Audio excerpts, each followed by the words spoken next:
Spurs News Podcast, your home for all things Tottenham Hotspur. Now, here are your hosts.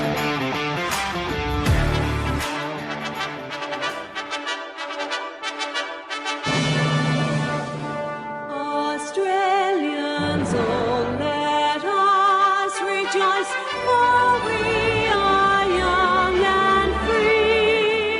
G'day, listeners to the Spurs News Podcast. I am Sam. Joining me to welcome our new Australian overlords, it's my partner in crime, it's Matt. G'day, mate. G'day. Scott Munn arrives, and with him, our new head coach. God, I've been dreading this moment. Welcome, Ange Postecoglou. Yeah, you done well there. Thank you. Yeah. Let's call him Ange. Yeah, it's 20 minutes in the mirror this morning, not wasted. Postecoglou, I believe, is it Greek-born or Cypriot-born, and then moved to Australia, very much Australian now, if you listen to him, obviously grown up there.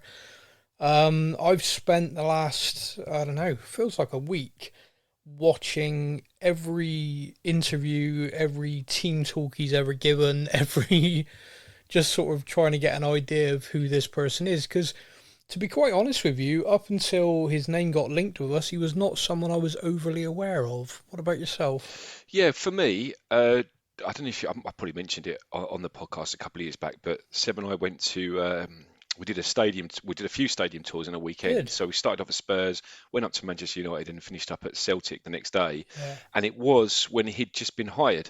So it was a couple of Yeah. years ago. So I was aware of him, and because I'd been on that stadium tour, I started following the Celtic Facebook page.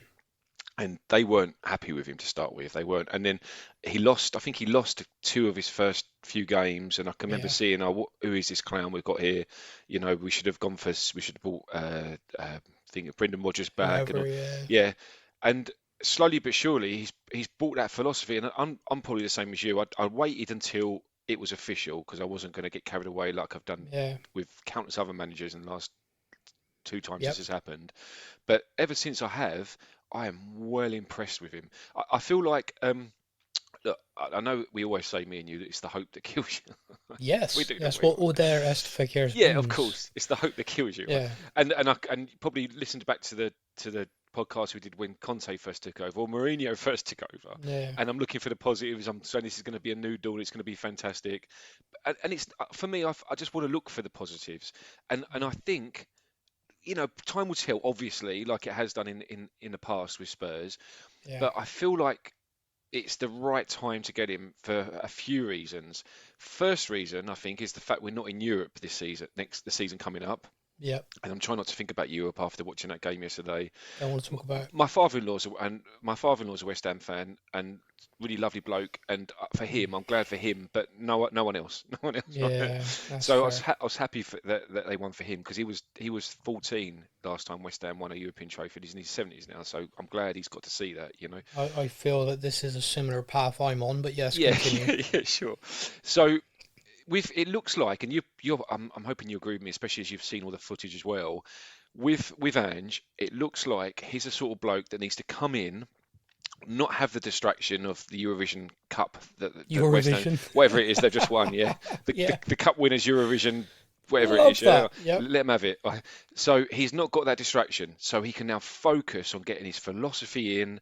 Getting like he looks a master. What do you call it? Motivator. He looks a master motivator, and also, and you may, I don't know if you've seen this article. Not that I read this particular paper, but it just come up when I typed Ange Postecoglou in the search engine in Google. But it come up, and I think it's a Sun article about how there was a Celtic player that was a bit mouthy. He's quite young. Did it ring a bell, this story? No. So he's quite, I don't know, I forget the player's name, but he was quite mouthy and he was, giving it all the banter with the players. So he didn't realise they'd been on a tour somewhere. It was 14 hours away, wherever it was. So I can't remember what it was, maybe it was a second leg of a trip to Australia or something. But anyway, that he didn't know that they could pre-book their seats. He just thought we'd get on the plane and it'd all sort it out. And they pre-booked his seat next to Ange. So he said, I had 14 hours sitting next to him, and he said it was the worst 14 hours of my life. He said, I had the window seat, and he was sitting to the right of me, and he said, I couldn't go to the toilet for the entire 14 hours because I was so scared about waking this guy up. So he said, Oh, wow. he said they was all drinking alcohol the whole time, and I was just having sips of water. He said, because I was so scared of this guy. But it's not the fact that he was, it was because of how he commands so much respect. That's basically Yeah. how the article went. And I'm wondering whether, take away the European distraction, put in the fact that we need to build again from the bottom almost, and Yeah. we're getting someone in now who's going to create this, this new kind of dawn, if you like. Yeah. I'm feeling pretty positive.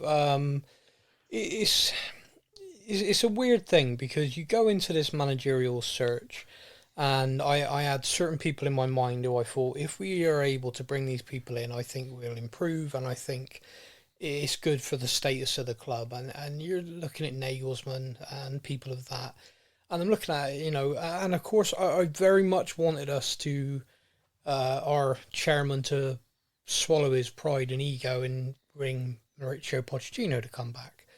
Now, all of that being said, there are reasons that the club haven't done any of that, and right, fine, we'll park it and we'll see where we are. The reality is, the situation the club's in now, we do need to do what you just said. It needs to be a complete rebuild. It needs to be an acknowledgement that it went wrong. The club built and built and built, and I think this is where we as a fan base have really struggled the last couple of years. I mean, I'm speaking as a fan base. Let me just speak for me. That's probably better.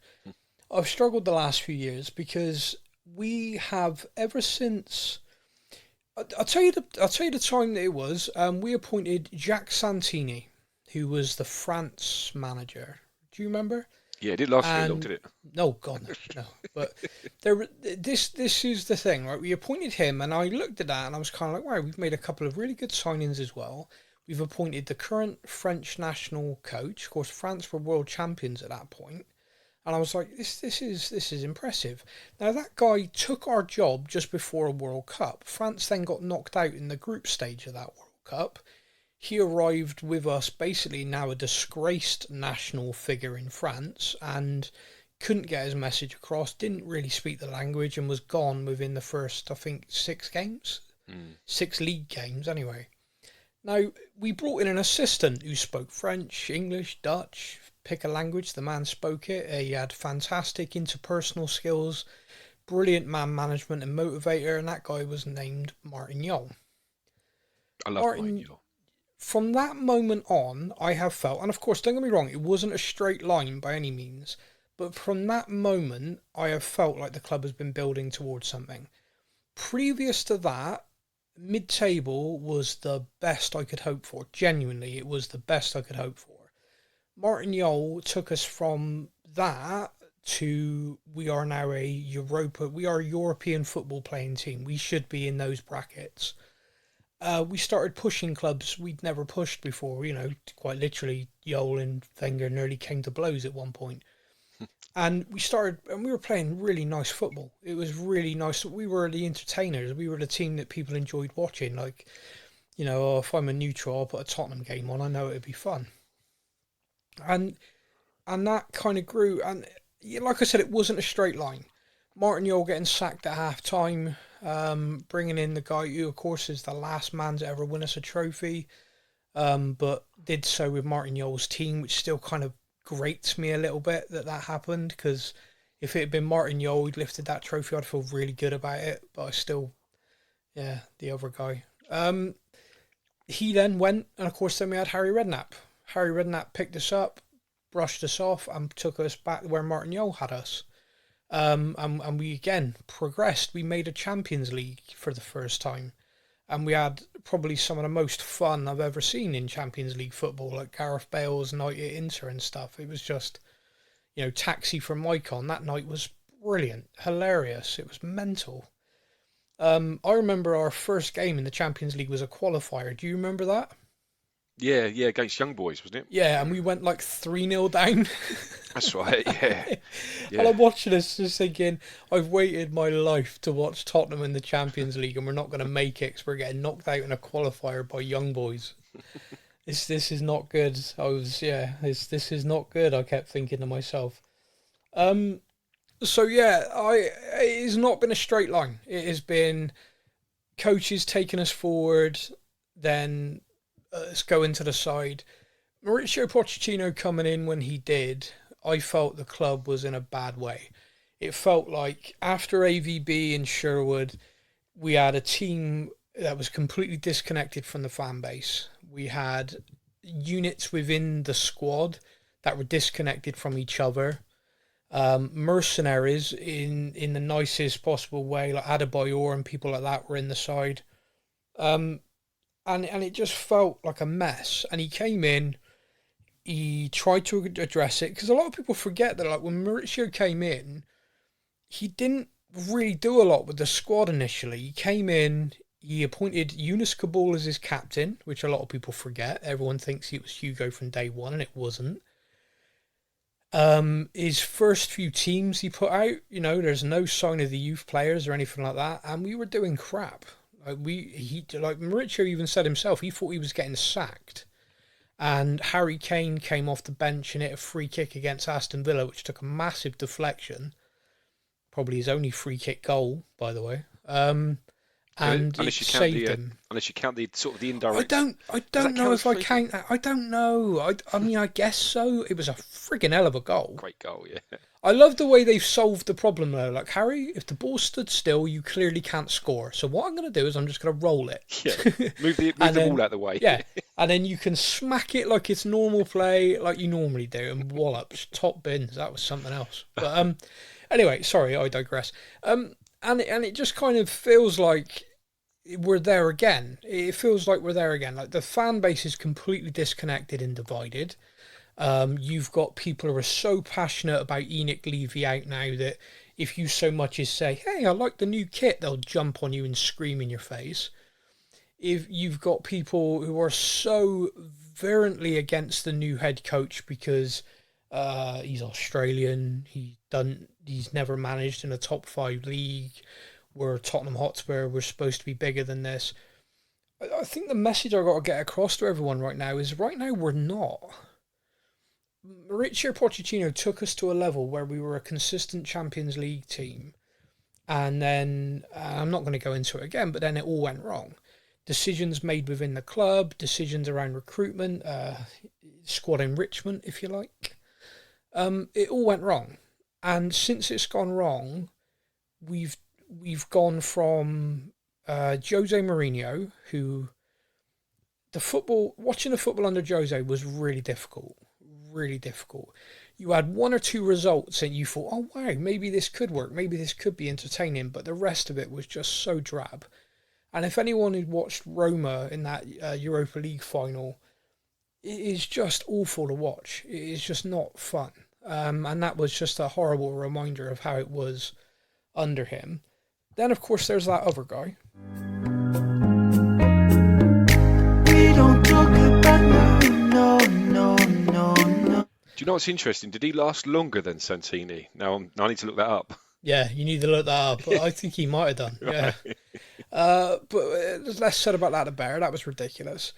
And then Conte came in. I mean, you both were like, wow, this is a major appointment. This is a guy whose reputation's at the top of the game. He is one of the most sought after managers in Europe. This guy is going to be able to do something. And in that first season, he transformed it. You could see that the coaching was kicking in, his system was working. And towards the end of that first season, we ripped teams apart. And I think all of us went into pre-season and going into this season thinking this is really positive. You know, signings had been made that he wanted. Money was invested by Enoch for the first time. This is going to be an amazing season. Pundits, everyone had us in the top 3. Nobody had us outside of the top 3. I looked it up. We all, as presenters of this podcast and admins of the Spurs News Empire, had us all in the top 3. Not one of us didn't think we'd be outside of the top 3. Yep. And it was a disaster, unmitigated disaster from day one. And the more and more you read about it now, the more you realise that basically Conte didn't want to be there. See, that's the thing, Sam. Sorry to interrupt. No, So you're good. so Conte is like you say, his tactical kind of acumen, if you like, is almost second to none. You know, you can Yeah, see he wins things. So, but also with him, he's known for his kind of motivation, like almost not, you know, I'm not sure in the kind of same levels as Big Ange, but that kind of you know, he gets players, like, you know, he nurtures players, he gets them, like, you know, I know that I got a lot of stick for it at the time, but you know, you talk about, I know, because I mentioned him quite a lot, but Victor Moses, you know, like how yeah, he turned him, and that was, I think a lot of it must have been, you know, his motivational skills. But I think the problem we had with Conte is that, like you mentioned last week, when he suffered the deaths of close friends, yeah, it took that element away, and so that yeah, took it ripped the soul from what he does. And as soon as yeah, that happened, and he emotionally sort of checked out, if you like, it was yeah, gone, wasn't it? It was a death yeah, knell for the club while he was yeah, still there. yeah. It was. And the thing that frustrates me is, again, is stuff I read yesterday. It was a really, really long article in The Athletic talking about how Tottenham came to Ange Postecoglou and sort of all the other people involved and what was there, what wasn't.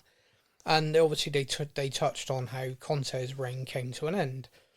And one of the things that's consistently being written, so yeah, and you go by sort of different journalists put different spins on things, but when you see something consistently as a narrative, you know that there's been verified by several people, and that's why they're all basing it around that.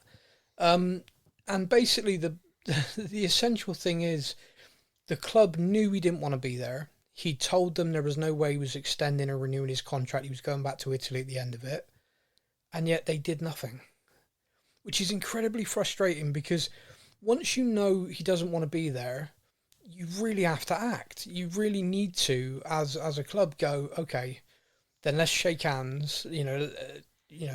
Behind the scenes, find someone else. Then shake hands with the guy and go, look, you've suffered tremendous loss. You want to get back to Italy. We need someone here who wants to be here. Let's shake hands on your deal here. You go home. We bring in somebody else. But isn't that again another kind of testament almost to what we keep saying about Levy? How, as a Yeah. businessman, he's unreal, but as a football businessman, he Yeah, doesn't. He just still doesn't get it, does he? no, and that is weird though, isn't it? Because if you because I'm a businessman, I run businesses, and if I had someone in place running an important section who wanted to go to somewhere else, didn't want to be there, I would very much be looking to move them as quickly as possible because the motivation to work is not there. The motivation to the detail isn't there. And look, I don't want to attack Conte really because I think he was genuinely struggling. I think he was mental health wise. I think he was living in a hotel. His family back in Italy. He went from flying home once every few weeks to basically every few days because he was struggling so much. Funny enough, he used to fly. That's not good. No, he Is used to it? fly Ryanair, didn't he? So I got a Yeah, picture. yeah. I mean, There's countless. Like social media used to be full of him. Like like because people used to be like, I don't know if he's going to be back for the next game because I'm on a plane with him, and Tottenham play again in like 2 days, and then there'd be another thing of him coming back. Like, oh no, he's back. it's bad. So he'd be like flying home for a day. I mean, that if anyone, that's a true sign of someone who isn't happy. No, You know, like no. I want to are be you home. gonna Yeah. are you gonna fly home for a day and back? And logically, no. But if you're in a bad place, yeah. I want to see my wife. I want to see my kids. I need to be around them because I'm struggling. Of course. And so I don't overly, there's a lot of people out there just like, oh, you ruined this. The football was crap. Yeah, the football was crap. But I don't want to attack him too much. Like, I'm kind of, all right, it didn't work. I kind of, not blame, but I kind of feel like the club really should have acted. Like, really should have stepped in and gone, you're in a bad place. Yeah. and we're not doing well. But the overarching thing seems to be that because we were still in and around fourth, they wanted to just try and, go on, Antonio, just stay, go on, just keep doing what you're doing. And in the end, he kind of had that explosion because he wanted to force his way out because he didn't want to be doing it, and the club weren't coming to the table to say, hey, maybe you need to go home. Yeah, no, of course. What do you so this is something I was going to ask you. So you mentioned Nagelsmann as well. Yeah. And when I think of Conte and obviously Mourinho, it was almost like they were both like, we're here at the club to do you a favour. You know, Yeah. you want me more than I want you, Yeah. and I'm getting paid a lot of money here. So come on, let me see what I can do with you. Come on, look, he's quite, I've managed the big boys and all that. Yeah. Oh, come on then, I'll come over then. Like, if you pay me enough. But I feel like Nagelsmann could have potentially been like that. But I Yeah. feel like Postecoglou it's for him. It's this guy at the moment. This is kind of the biggest it's been for him. Agreed. To Yeah. manage in the Premier League. So it's almost like he wants us as much as we kind of want Yeah, him. Do you know what I mean? someone said on Twitter, and I think it's accurate, and I'm going to paraphrase this, and apologies if you're the person who said this, then have a pop at me. I can't remember who it was, but the tweet they put out was, I think it's a good thing that we've got someone appointed who's worked 30 years to get where they are and doesn't feel like they're just doing us a favour. Mm. And I was kind of like, yeah, they're seeing us as a kind of pinnacle of, this is what I've been aiming to get towards, managing in England, managing at a club in England. I mean, it's going to be interesting when we hear him speak, because he's very forthright.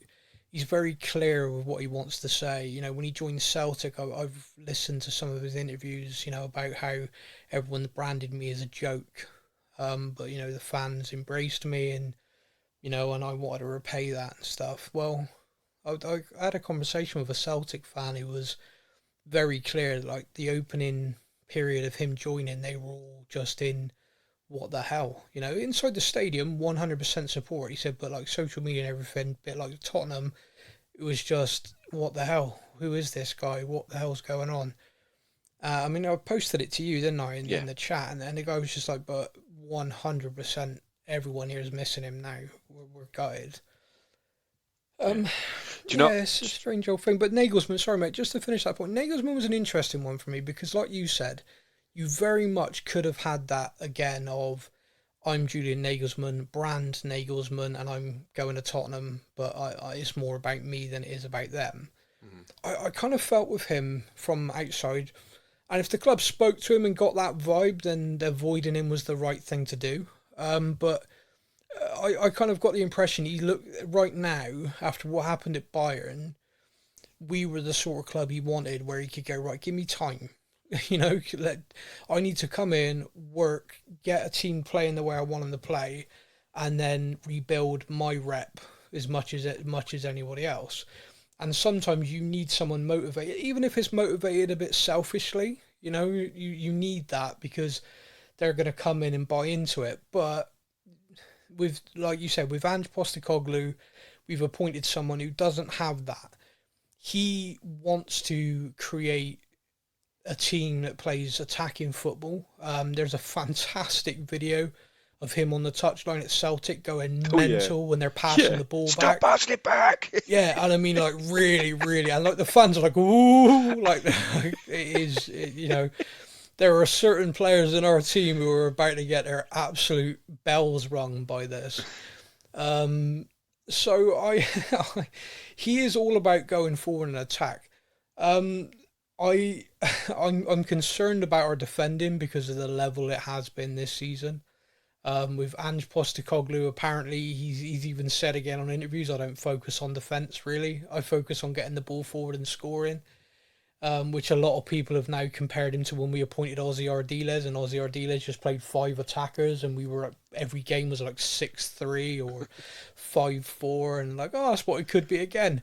Please don't do that to me. I don't think I could take that now. I'm an adult. I'm in my 40s. I think that would finish me off. When I was a teenager, it was funny. No, not now. No. Yeah. So I mean, I'm kind of. It's difficult. You wanna have your opinion of your club in your head of, we're a big club. You want to look at that. You look at the financial aspect of Tottenham Hotspur, and Forbes put us as 4th or 5th largest income sport franchise in the world. And not just football, soccer, Americans, sports franchise. So we're up there with the New York Yankees and the Dallas Cowboys, and we're like the 4th for income over the last 3 years.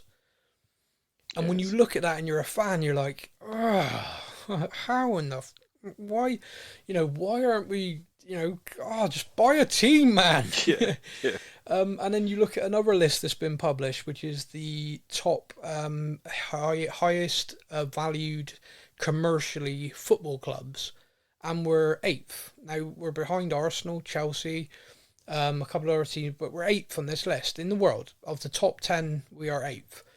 When you look at the clubs around us over the last 20 years and their trophy hauls, it's ridiculous. Like, we're next to PSG, who have won the league 18 out of 20 times. They've won Europa, they've won this. Real Madrid, who've won, I think, in the last 20 years, 11 Champions Leagues. We're up there. We're like right in amongst it. So commercially, like you said about Daniel Levy in business, commercially, we're like this juggernaut, which is unbelievable. Imagine what we'd be if we actually won stuff. Yeah. It's just like, if we're up there just based on we are Tottenham Hotspur FC, everybody likes us. We're nice. No, nobody seems to like us. Everybody seems to. West Ham won that trophy last night, and the first thing I got was abuse from West Ham fans, and I genuinely was just like, if you are abusing me right now, rather than celebrating what's got to be the best night of your life as a fan so far, that kind of says something about you.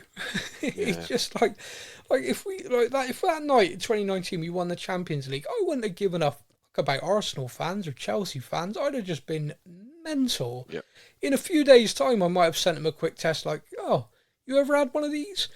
But on the night, no way. Like, the 4-time whistle went and my phone started blowing up. You're not thinking about other teams, and do you know? God, no. I know what you mean about the hate as well, because someone on one of the WhatsApp groups I'm in, Spurs WhatsApp groups, he said he was walking through St Pancras station in London last night Yeah. after the game, and the tannoy was playing "I'm Forever Blowing Bubbles." Like, can you imagine if if we won a trophy and they'd be playing that? There'd be like uproar, wouldn't there? There'd be loads of complaints but we just seem to be. Everyone seems to hate us, don't they? Yeah.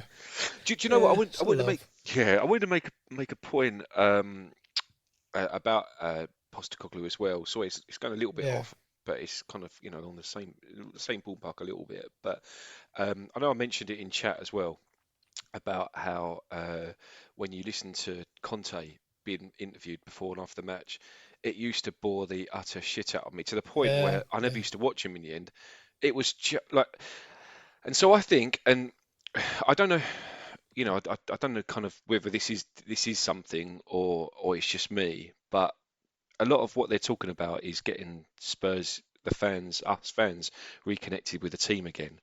And Yeah. I actually think him being an English speaker, like, English being his Yeah. primary language.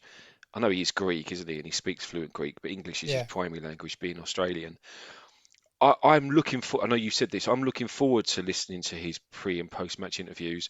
And Yeah. I feel like, just because, look, don't get me wrong, like, it's like you just talked about Spurs being a global club. So, I appreciate that there's fans from all over the world, but really, I mean, the core, is English. We're an English Yeah. club, and when you go to the stadium, I know you get a lot of South Koreans there, but 90% are English people, aren't they? From Yep. England, because it's a London club. You're normally either from London or from Bristol, or Yeah. well, so I think that would actually help.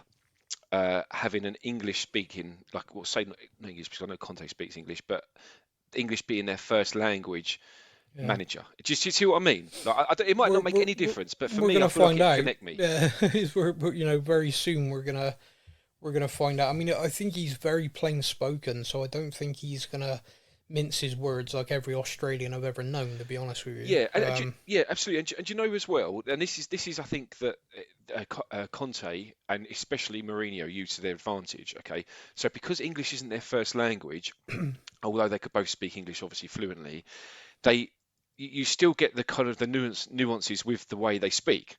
Yeah. So with Conte and especially Mourinho, so I keep talking about Mourinho, but it's because this part of this point is that they would give an interview, and you got what they were saying, but at the same time you're like, could it have meant that? Could it have meant this? And I feel like with Postecoglou, he can't do that because English is his first language, you know. So he can't be, you know, you can't misinterpret what he's saying. And he seems like he seems like you know, when you, like, for example, after we played Leeds last game of the season, Yeah. and you saw Big Sam getting interviewed, right? Yeah. He didn't mince his words, did he? He said, I'm pissed off with the team. Like, I think that's probably why they didn't keep him on, because he was like, I asked them to be professional when they weren't, you know, just blunt, you understand it, you know, it's all very clear. Yeah. And I think that will help us, like, listen, like, I think when we see interviews with our I'll call him Big Ange, right? That's what I'm going to call him from now on. Go for it. Right. When we see interviews of him, we're not gonna we're gonna understand what he's saying exactly, aren't we? So I think that will help from our point of view, anyway. You know, not like, you know, the people in different countries are sports Spurs, not so much maybe, but for English-speaking languages, and especially here in England, it's going to help us reconnect, I think, with the club a bit through him, because we're going to get it a bit more. You know, Yeah. I don't want, I kind of like I don't want to come out. I don't want to misinterpret out that, you know, because I've got no problem. I've got no problem with managers, any manager from any country, but I'm almost looking, and I'm sure you're doing the same as well. I'm looking for anything I can to, like, how are we going to get better? How are we going to get better? And even the small things could potentially help. Do you know what I mean? Even watching, like, you know, you said you're just watching those videos in the training field. I love watching it because I get everything he's saying, like, you know, and I did understand Conte, and I did understand Mourinho, but sometimes I'd be like, what the fuck are you talking about? I mean, he's very clear. He's very direct. This is how we're going to play. It's going to be good. It's going to be exciting. It's what you want to hear, isn't it? It's what you want to hear. It is. Sometimes it needs to go. Sometimes it needs to just be simple. Sometimes the simpler you can get things, the better it is. I mean, the other thing, I mean, I told you there's that clip of him going mental at the sideline. There's another clip of him at half-time when he was manager of Australian national team, where he lays into him for being fucking lazy. Yeah. And he's like, I know who's stopped working. I can see you. Celtic, the mantra was, we don't stop. You stop at half-time, you stop at full-time to celebrate. In between that, you do not stop. And I'm watching, and I see who's working, and I see who's getting lazy. And I'm hearing that, and I'm thinking, oh, mate, it's what we need, isn't it? Yeah, you are preaching to the choir right here. See, because do you remember I spoke about Dyer with his shoulder slumped? He ain't gonna have that, is he? No. Yeah, he'll see that. Yeah, he'll see it, and the other thing the thing that often worries me at Tottenham is interventions. I'll give you an example. I am not a Jose Mourinho fan, really. But Jose Mourinho had an issue with Ndombele and his work rate. And Jose Mourinho laid into him for that. We had an Amazon documentary at the time. And in that Amazon documentary, Ndombele and his agent went to Daniel Levy. And Daniel Levy sat down with him, reassured him, told him what a great player he is, told him how Sonny struggled in his first season, and don't worry, we're all behind you. You're going to be great here. Now, if you're a head coach and you are trying to lay into a player, you have got to work harder. Then your boss puts your arm around that player and goes, don't worry about it, kid, you're doing great. You'll be fine. That's a massive kick in the nuts. Yeah. So if Postecoglou rips into some of these like Højbjerg, Dyer, people like that who have been at the club a little while, and they go to Daniel and go, Daniel, the new Aussie man was mean to me. And he goes, oh, don't you worry, precious, I'll talk to him. Then that fucks it straight away. Do you know what I mean? It's like, we can't have that anymore. And he must realise that. I hope someone like Scott Munn or someone says to him, no, your office is out there. They don't go near you. Yeah, you are the chairman of this football club. If someone's going to sit down with you, it's for a contract, or someone to sit down with you, there is a serious issue to sit down with you. Yeah. They're not coming to you with, the new coach was mean to me. Yeah. Well, hopefully that's the role that Munn will take. So, like, he will he will be the next. So if they're not happy with him, and I can't imagine being a fellow Aussie that he's going to be like, like that. No. I mean, he's again a little bit about Scott Munn. I've been looking into. He's very forthright in the way he speaks as well. Again, it's a very Australian trait.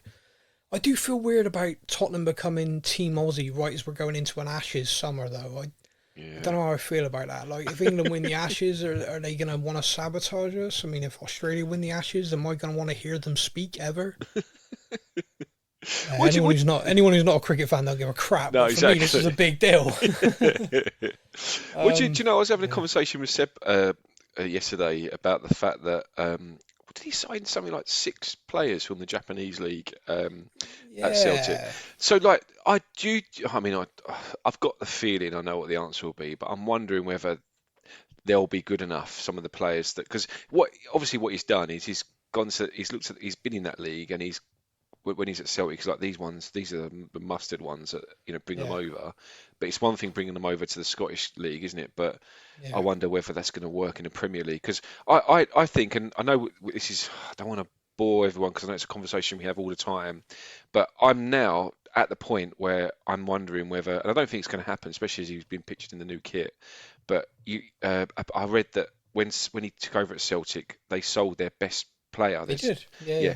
And he basically just built a team up, his team, and I'm wondering whether that could potentially work. And I think one of the pundits, I can't remember which one it was, saying that this might be the time to do it because it will suit the club and it will suit Kane. But the Harry Kane situation, don't read anything into the new kit. Gareth Bale promoted the new kit the season when he went to Real Madrid. There's interest from Madrid in Kane. There's interest from Man United. And that is definite. There's probably more. I think Bayern Munich, but I think I read yesterday Bayern Munich have moved on.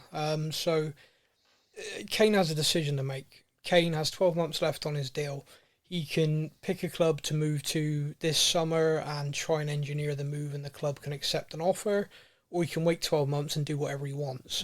Personally, I think he's going to be here for next season and then take a massive payday. I've come up with this, right, and I've seen a few people say it on Twitter, but I swear I said it first. So all of you out there, listen. I think the best deal all around is that we sit down with the chairman of Real Madrid, Daniel Levy, and Harry Kane, right? Real Madrid are signing Jude Bellingham for best part of 100 million. That means they don't have 100 million to blow on Kane right now. And that Jude Bellingham's a fantastic player, and he's going to Real Madrid. That's amazing for England, by the way. Yeah. Side note. So I think Harry Kane signs a new deal at Tottenham that's 5 years, and that new 5-year deal includes a 2-year loan to Real Madrid. Real Madrid pick up his wages in full for 2 years. They don't have the transfer fee. We know that Kane comes back after 2 years, all his trophies and his medals from Real Madrid. And then people can leave him alone with that, can't they? People can leave him alone. Tottenham fans will support the shit out of him. Yep, because he's still our player. Because he's still our guy. England, he's still the England captain.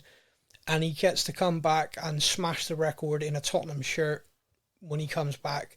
And then once that deal expires, he can leave football and become the NFL kicker for the new London franchise, the Hotspurs of London, NFL, and he'll be their kicker, and life's good. See, I've solved it, Daniel, if you're listening. Just frigging get on with it. Do you know what, Sam? That makes so much sense, mate. And everyone's happy. He's happy. Yeah. We're happy. We as a club would just be like, yeah, okay, that's fair. He deserves that opportunity to go play and it gives do that. Yeah, and it gives Postecoglou a couple of years to get his, and then he come back, mate, after 2 years, and have his Champions League trophies. Yeah.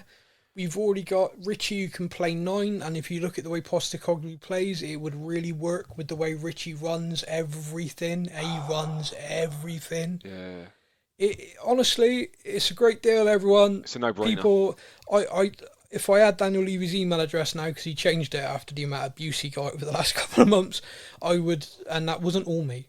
I'd send him the idea. I'd say, Daniel, this might be so simple you've overlooked it. Think of this. It's just perfect, isn't it? Yeah, it works, and people, just get on with it. Just get it done. If it happens now, everyone, you heard it here first.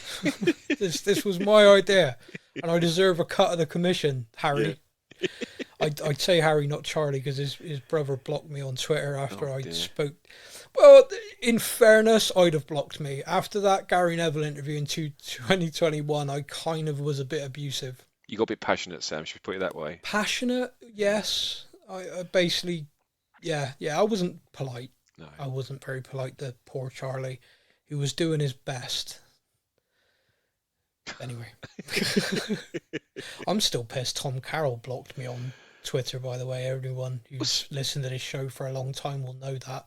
What's he up to, Tom Cowell? Is he still I playing? don't care. I'm hoping he's playing for like the Fulham third reserves overage pensioners 11. I don't care, little shit. I supported him his entire life. I made one joke, and I didn't even friggin' tag him. I made one joke, and the little git went through Twitter searching his own name, because that's the only way he could have found it, and blocked. I mean, he blocked a lot of Spurs Twitter that day, as we were all making the same joke.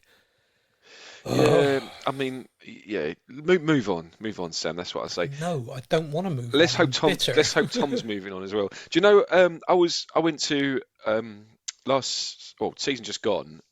Seb and I went to a few Stevenage games, home and away. Yeah. Fantastic. They got promoted to League One. One of the away games we was at, we went to see.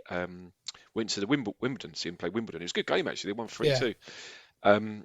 It's a new stadium. It's quite a nice one actually. It's small, but I mean they're quite a small club, aren't they? And unfortunately with them, because they've sort of built their own flats, they can't make any bigger. So if they grow, they're stuck with this tiny stadium. But Chris Gunter was there, and I think he retired at the end of the season. I was like, wow. I remember him. I remember Chris Gunter. Yeah, I remember Chris Gunter. He'd play anywhere across the back four. Master of all trades. Yeah. Well, no, jack of all trades, master of none. But master of none. But it made me feel really old because, like, especially as I saw an article a couple of weeks later saying that was it, he's retiring. I'm like, I just remember him being a teenager. Remember him being the youth player, yeah. Jesus that's depressing. Yeah. That's always depressing. Look, the idea of this show today was basically to welcome Big Ange, and to say welcome our Australian overlords, because Scott Munn's in place now as well. We dropped the Italian for the Australian links now. An interesting thing on Ange Postecoglou as well, you just mentioned about they signed players from Japan. A Scottish journalist said to him, oh, you've brought in 4 Japanese players, can you talk about that? And I kind of loved what he said. He replied saying, I've bought 4 very good players. Please don't brand everyone from one area as one. He said they are 4 individuals, 4 very different people if you speak to them. And they are 4 football players who play in 4 different positions and are very, very good. And that's who I've signed. Don't, please, just because there's this preconception in this part of the world that footballers from other parts aren't any good. Yeah. So you lump them all in together.